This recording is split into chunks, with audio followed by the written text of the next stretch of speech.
To run it, you need to put your slide, if you have a slide, face down. So I usually do my fingernail. Okay, I fill my cover slip and I drop it down right here. When I choose the objective, but before anything else, let's go through the procedure how to turn things on. There are not no special procedures, just a couple of them. So let's turn on first the scope, because it has like a sequence. First you need to turn on the power supply and the controller, everything in one box. And after that, only after that, you turn on the stand itself.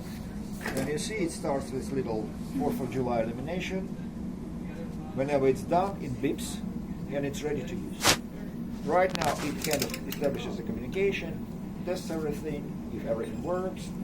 Okay, beep, sound, and it's ready to run. When you turn it off, opposite. You first turn off the stand, and again it runs through some procedure, shutting down like a computer. And then you can turn off the controller.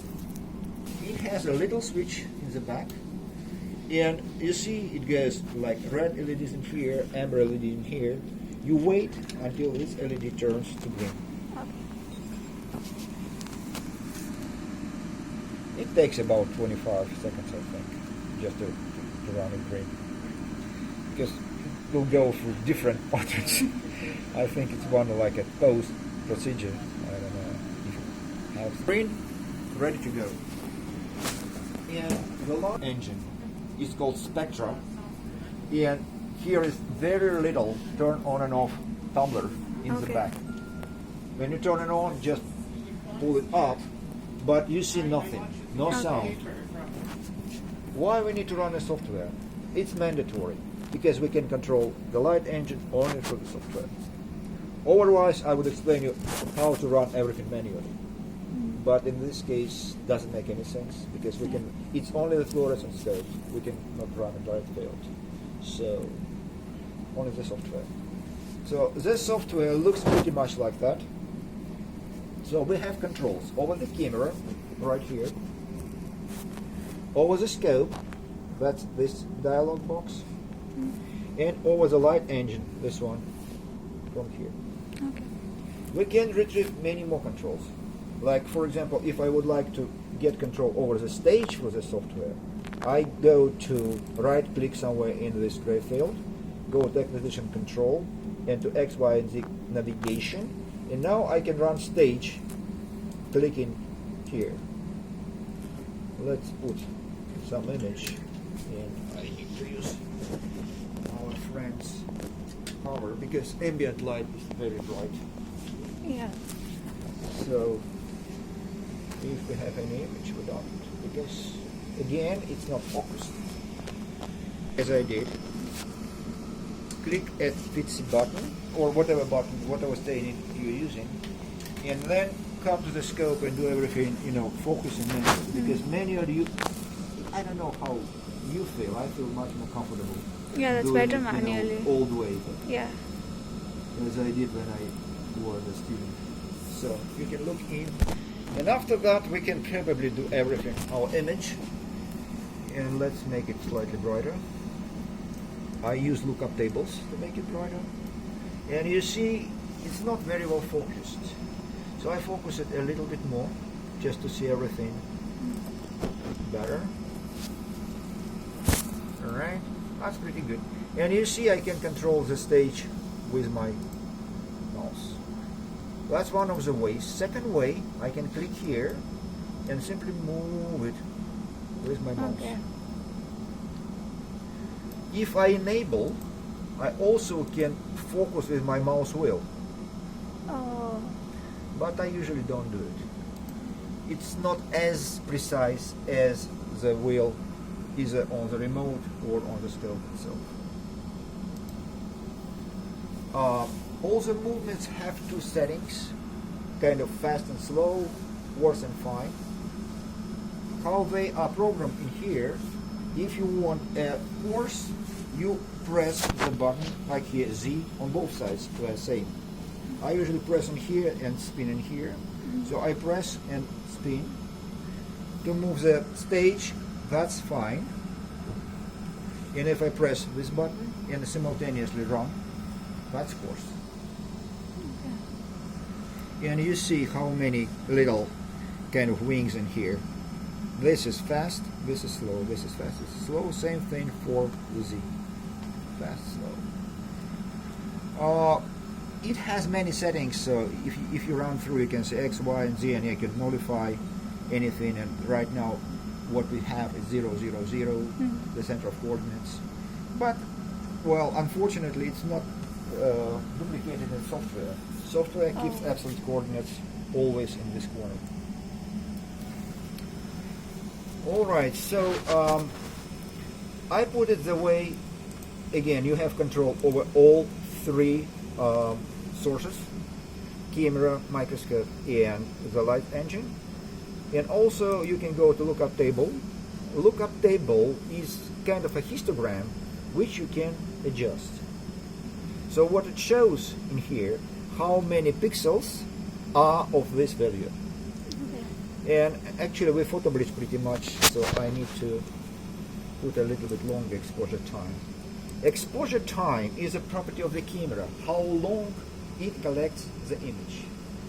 If you kind of convert it into physics, how many photons are collected for every picture, for every frame of the image. I can make it brighter from the lookup table, but it changes only what you see, display properties. It doesn't affect your data. Data is affected only by exposure time. Not only by exposure time. If you put here 16-bit instead of, it will change also, or you put some bin in, it will change. But let's say mostly it's controlled by the exposure time. Alright, then, let's say that's a place I like. I, again, refocus a little bit. When I do focus, I usually make a magnifying glass to see better. Let me change a little bit the properties of the magnifying glass.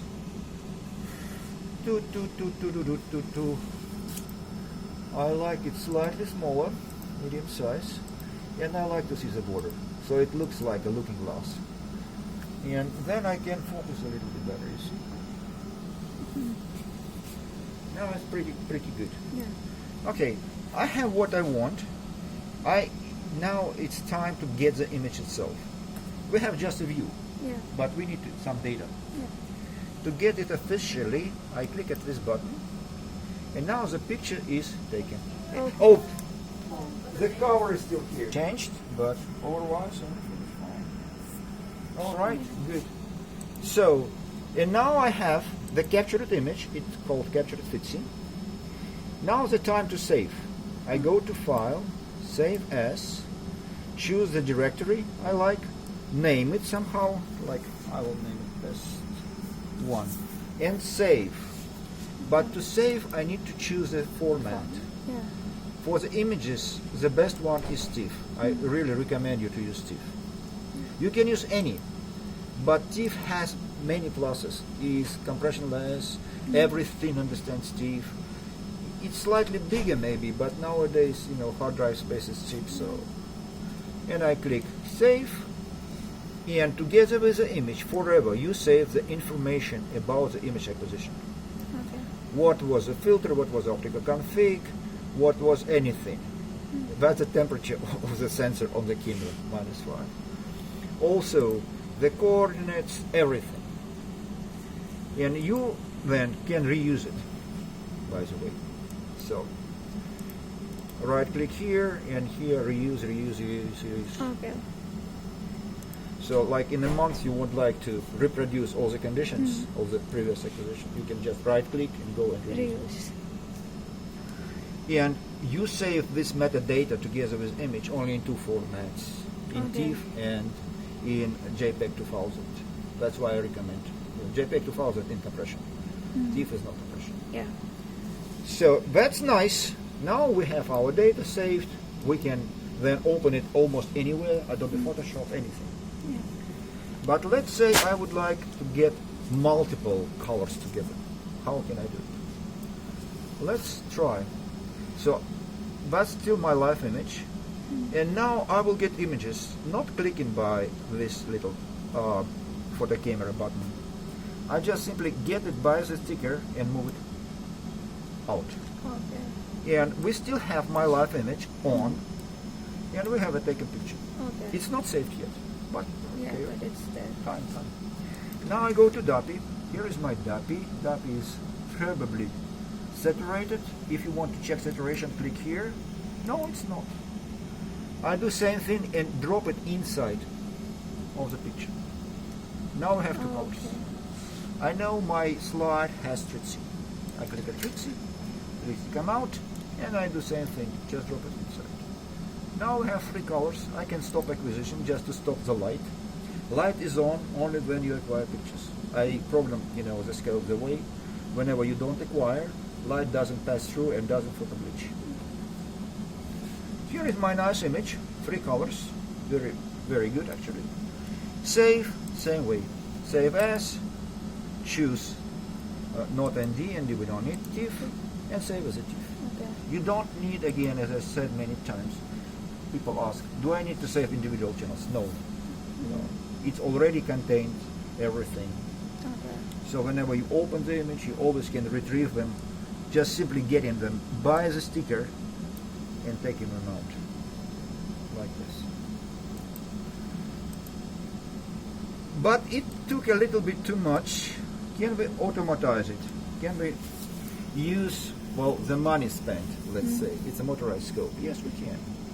There are many ways. One of the ways we can do it automatically. Click here and run it automatically. Okay.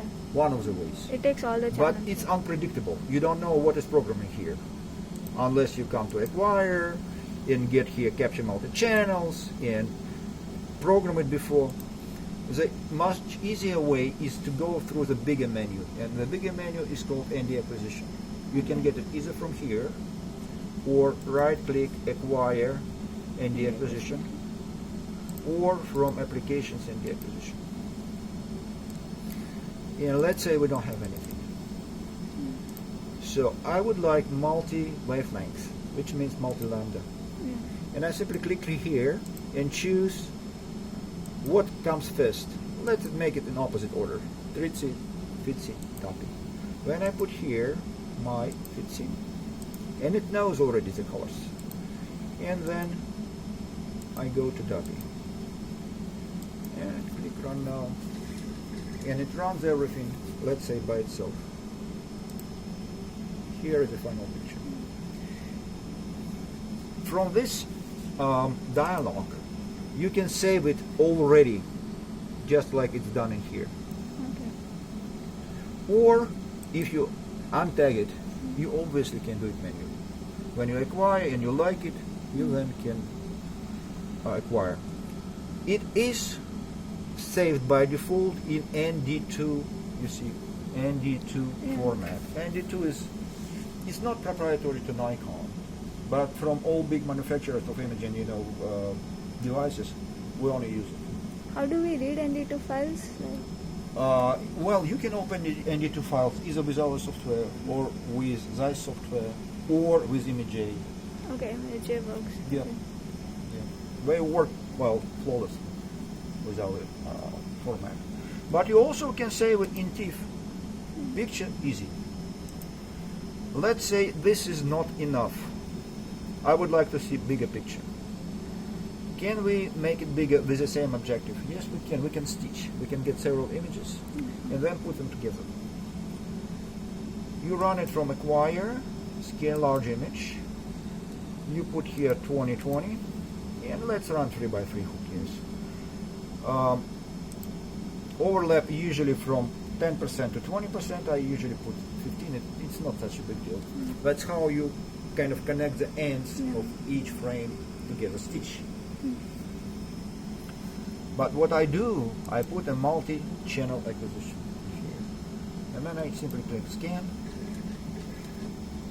And now it should show me the restoration of the image.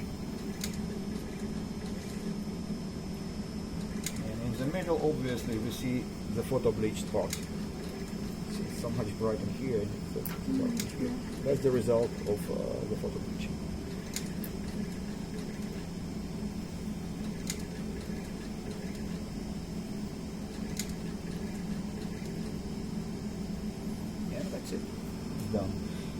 It's also the picture. You can save it same way. File, save as, call it TIF, and you will get just a big picture. You also can use this picture as a little map to navigate your following acquisition. But to do that, you may need to go to the acquire again, and X and Y, not navigation, overview. It brings this little kind of communication box, and if you make it big enough, you see the picture. It's right here. Okay. And if I would like to get to some place of the image, let's put life in here.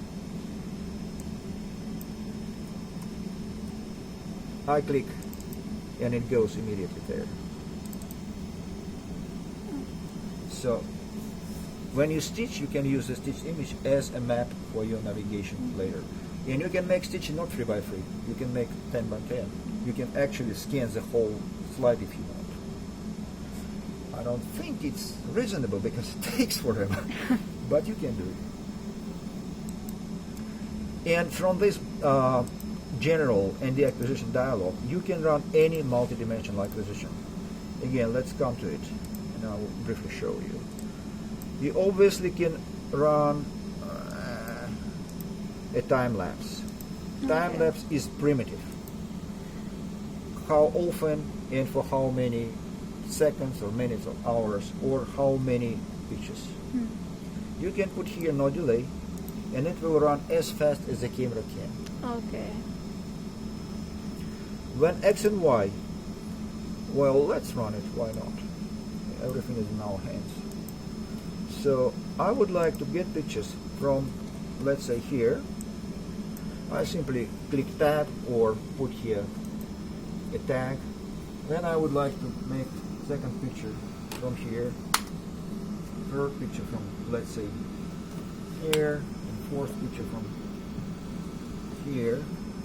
And I would like to run them all with different colors. So I click right now, and it goes in 4 places and takes 3 pictures in each. Now we have like a little movie with different positions, and when you hover over, it shows you the positions in 3 colors. You can also add time, and let's run it for just for a little bit. You see how it works. Now you see like 3 different sliders. It's time and position and color. That's why it's called ND acquisition, multi-dimensional acquisition. If I click finish, it comes to the next logical point and stops. So now we have 2 time points and 4 locations with 3 colors. You can also add Z if you want, and that would be, and you also can stitch. So that's the whole spectrum of this multi-dimensional acquisition. Again, when you run it, I'll show, it usually saves everything by itself. You need to click Save to File, choose the folder, and then you can put a prefix, whatever you want, cell or whatever, TMP. And it will go TMP1, TMP2, TMP3, Okay. and such and such and such. Unless you, well, later most people, either before or after, they rename, according to the cell line or whatever. So that's pretty much what I wanted to show today, how to acquire and how to